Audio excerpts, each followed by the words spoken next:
Good morning, gang. Good morning. Welcome back to this week's Bitcoin update. First and foremost, remember nothing discussed today is financial advice. This is just for educational purposes only. And now that's out of the way, let's jump into the Bitcoin chart, shall we, and get on with some no BS TA, and that's what you're here for. So what we're going to do, like usual, we're going to run through last week's trades so you guys can learn from it, learn where we're taking the trades, why we're taking the trades, where there's been validations, where we're looking to take profits, and hopefully you guys can pick something up. This is my way of giving back to the community, so obviously if you like this content, then make sure you hit that like button. Let us know down in the comments, and if you're not subscribed, consider subscribing. All right, so let's jump in. So obviously last week we were recording the video, would have been Tuesday, would have been here, and since then we've had effectively a sideways range. Okay, so there has been some trades to be taken within the sideways range, but I'm not going to go through the bulk of them. What we're going to do, we'll zoom into the 1 hour chart so we can see this. Again, this is Tuesday's price action down here. We can see we've gone sideways with a spike down and a spike up. Okay, so let's start off with Monday, shall we? Let's zoom in here, see if we can get it all in the frame. Right, let's move some of these down so we can see. Got all copy and paste from the group. Right, so obviously through the weekend, we ended up I came into the weekend on the Sunday night and I said I've got no real edge. The weekend highs and the weekend lows are both up for grabs. I genuinely had no real edge in this because we were just in a sideways range. In the end, we ended up swiping both the weekend highs and the weekend lows before continuing to go sideways. Okay, so I'm coming into the group on Monday morning and I'm saying price action still trapped within last week's range. Through the night, no major change. Weekend lows and weekend highs have been taken. Therefore, my plan remains exactly the same as last week. Okay, break the local range to the upside, and my eyes are on the algo pocket. Focus on the GP or the daily at 30.66. Daily point 30.66. Daily there. Yeah, to the downside, I'm either looking for a swing failure pattern of the current lows at 28.8. These lows here, which were created back last Monday, a week ago. Or we look for our areas of interest towards range lows. Now, range lows, obviously you guys know this because I've been showing you this for a while, are the 26 to 27k range lows of this current higher time frame range. Okay? So, in the end, nothing really happened on the Monday, but through Monday night, in the early hours of Tuesday, we ended up getting a sweep of the 28.8k lows. Okay, so for me, I actually ended up being awake through the night because my little lad is deciding to go through a bit of a sleep regression for some reason. And my alert went off and I ran over to the computer and I took the long. Okay. So, and then I'm coming into the group later on that morning after going back to bed because I was exhausted. Saying we got the sweep of the lows through the night. I did take the long based on order flow at the time. However, once the candle closed, the lows didn't look as appealing. Okay. Clear invalidation for this trade. Take the current lows again. Okay, if we hold above the swing failure pattern line, we can look for a relief bounce at least. And I'm also saying that today's profile resembles a double distribution day. Okay, so if the lows hold, this adds to my bounce idea, right? And this is an image of what the TPO chart looked like at the time. Okay. So we had a double distribution day. So what that means is we've got a small range at the top, we've got some single prints in the middle, and we've got a small range at the bottom. Okay? Now, to the downside, lose the current lows without another swing failure pattern, and I'm looking for my lower AOIs. Now, lower areas of interest again, I'll reiterate that. That's that 26, 27k lows. All areas of interest outside this remain unchanged. Okay? So my plan was simple. Okay? Caught the swing failure pattern initially of the 28.8k lows, looking for the bounce. Okay, we got a bounce, but we didn't actually break into these single prints here. That ended up rejecting us and coming back down. Now, at the same time, I'm updating the guys, and I'm saying that because we are struggling to reclaim VWAP, okay, we've got one candle close above and then back down, okay, I'm not confident in this trade, and the longer that we hover down here, the higher the chances that we take another stab at the lows. Okay, so in the end, I ended up closing out with this trade very early, effectively break even, and ended up actually being a very small loss. But give or take, in the grand scheme of things, nothing much, because I wasn't happy that we couldn't hold above this VWAP, okay? So then what happened from there, price developed and we got another SFP. Now I'm coming into the group at the time and I'm saying that was a better low compared to the first, but I still don't like CVD. Now the reason why I didn't like CVD is because we were creating some bearish CVD divergences, okay? Some bearish CVD divergences. I wasn't very comfortable with that because a lot of people was aggressively longing within this and price still wasn't moving up, okay? Now I'm putting there, excluding the typo, start to flip the VWAP and I'll be more convinced, okay? In the end, we flipped the VWAP, came back in, retested the VWAP, and then we got the push up. And that's when the double distribution day ended up playing out back up towards daily open. And then through the night, we continued up back into that level, that 30.066. Okay, so in the end, fantastic trade. So yeah, we took a scratch of a loss in the first place, but got a good trade out of it in the end. Okay, because effectively we had no resistance on the way up here. Price just pushed up. Okay. And it was one of those moves where people were chasing it, okay, into the highs. And the highs happened through the night, 1 a.m. So that would have been 2 a.m. Wednesday morning for me. I wasn't aware of this. Now, luckily, you set limit orders for your take profits, so happy days, great trade. So again, loosely speaking, a 7-hour trade there. If you risked $100, you got $700 return if you held onto it the whole way up. Okay, so that was Monday. Now, Wednesday, same idea. Again, coming off that 30.066. I personally didn't catch this trade, but I know some of the guys in the group did catch this trade. So if you did catch that one, again, that was my major resistance locally. And, you know, if you held on to that, then you got yourself a nice 9-hour trade out of that. Okay, so again, it's that same level that we talked about. The reason why we took profit there, and obviously the profit taking was the great place to take profit in the end. Okay, so if you caught that trade, great, you're sitting on a 9-hour trade. Once again, if you risked $100, you're sitting at $900 right now. Happy days, great.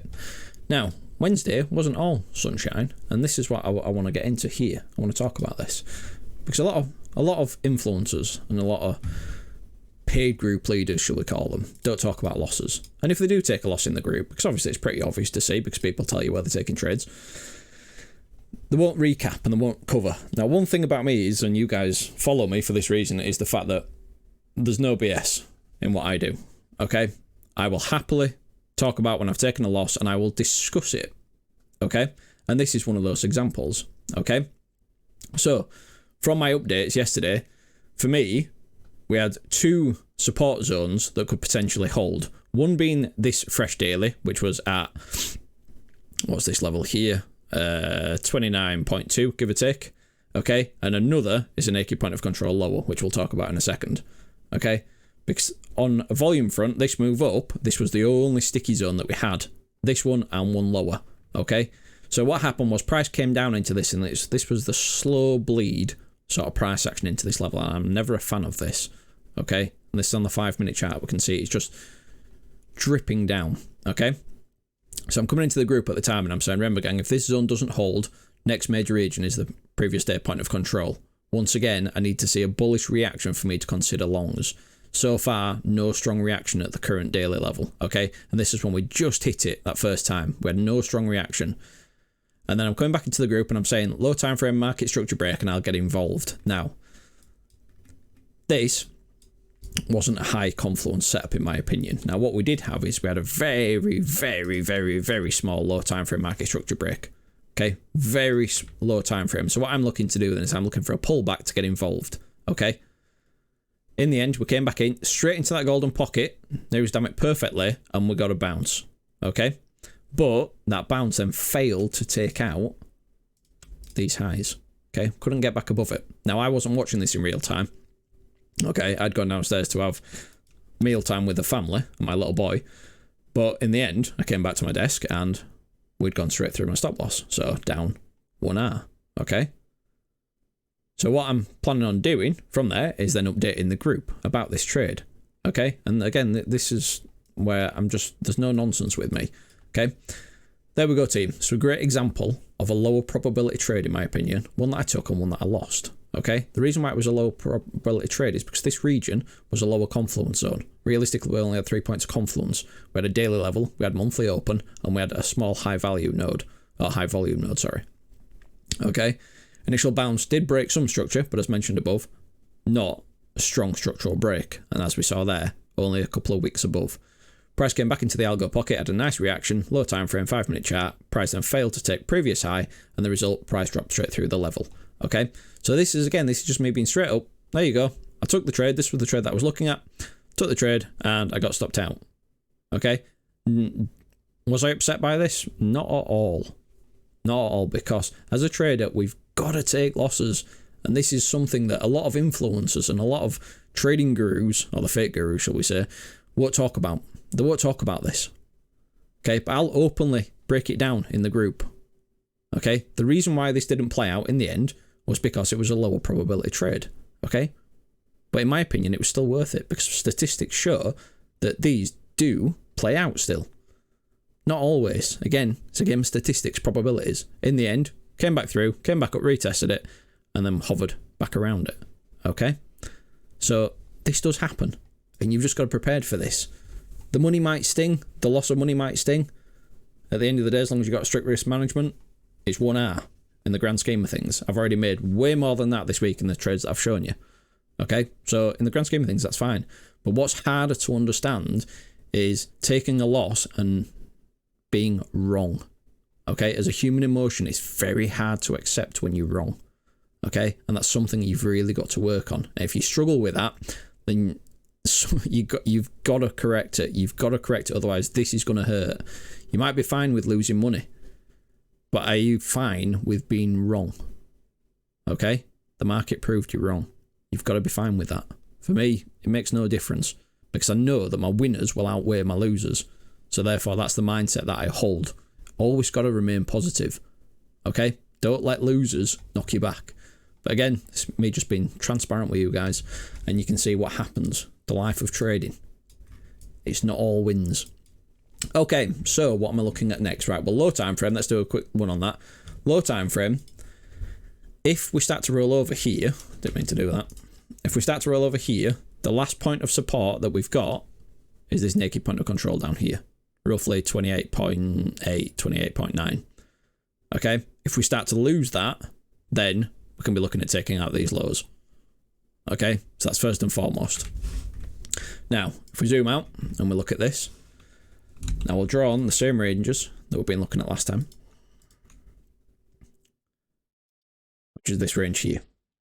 Okay, so this is the range that we're looking at.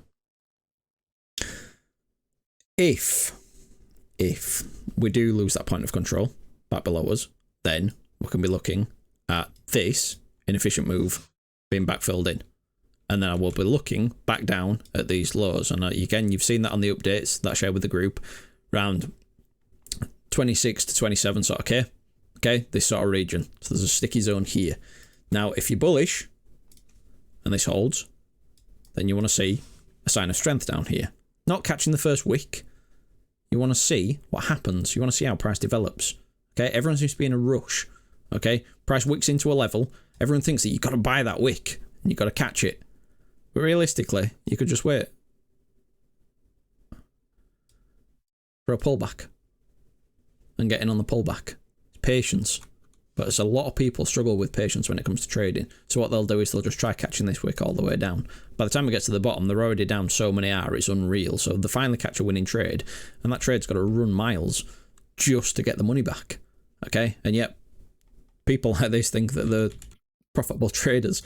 It's mental. Okay? So if you get a sign of strength down here, then we've potentially got a long trigger. Well, what if that doesn't hold? Well, if that doesn't hold, then we're looking back over at this macro range. Do we get acceptance back into it? This doesn't hold. Do we get acceptance back into this? If we do, yeah, great. Well, we're back to trading this range. Okay. Well, what if it doesn't get acceptance back into it? What if it loses this range, comes down here, perhaps takes these lows, and then changes? Well, you got a long. Okay. The only clear, obvious thing is you're playing the outer bounds of the ranges. Okay. The bit in between, unless you're a low time frame trader and you understand technical analysis, don't play it. Don't play it. Don't try catching wicks throughout a drop through that zone. It's pointless. Okay?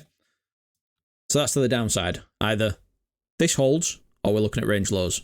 If that range low doesn't hold, then we're looking at this old range high to see if it stays out. If it gets accepted back into it, then we're back to playing this range.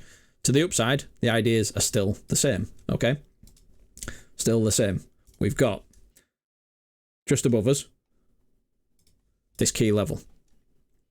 Okay, so if we do end up pulling up from here, breaking out of this range high without a reaction for another short trigger, then we can be looking at taking these highs and potentially taking these highs. Okay, if you get that clear SFP, then you've got another short trigger. Again, just like we have done here, here, and here. Okay, swing failure patterns. It's one of the easiest setups recently. Okay, so that's what you got there. If it starts getting higher than that, then once again, I'll be looking back into this 38 to 40k zone. Okay, which is effectively the point of control of the range above. And again, if you want a more detailed analysis of that, go check out last week's Bitcoin update. Okay, so for now, we're still range bound. There's no reason to get bearish. There's no reason to get bullish. You know, there's a lot of people throwing more random pretty chart patterns on here and screaming breakout and then fake out. And yeah, just don't get caught offside. Just keep it simple. You know, you got your out of bounds and you got your EQ. They're the only three levels you should be interested in this range. Okay, unless you're a technical trader and you can get involved on the lower time frame like some of the trades that we discussed at the start of this video. Okay. Obviously, if you guys want access to my daily trading plans, okay, and you want access to over 30 now modules learning how to do technical analysis, then first things first, come over to our website, okay? From here, you get into our free Discord. And obviously, if you do want to take the course and get access to all the education, then come over to the Join Us button and scroll down and you can join us for as little as $59.95 Great British Pounds. US dollars, that's $75. Okay? Yes, it's a monthly membership. But what you get with this is you can dip in and out of it whenever you want. Okay? So I'm not tying you in, I'm not charging you £1,000 and that's it, you're stuck with it. 60 quid. Okay? Dip in and out. Learn when you can. You know, we've got people in the group that are students at university and they're coming in their holidays and they learn in their free time.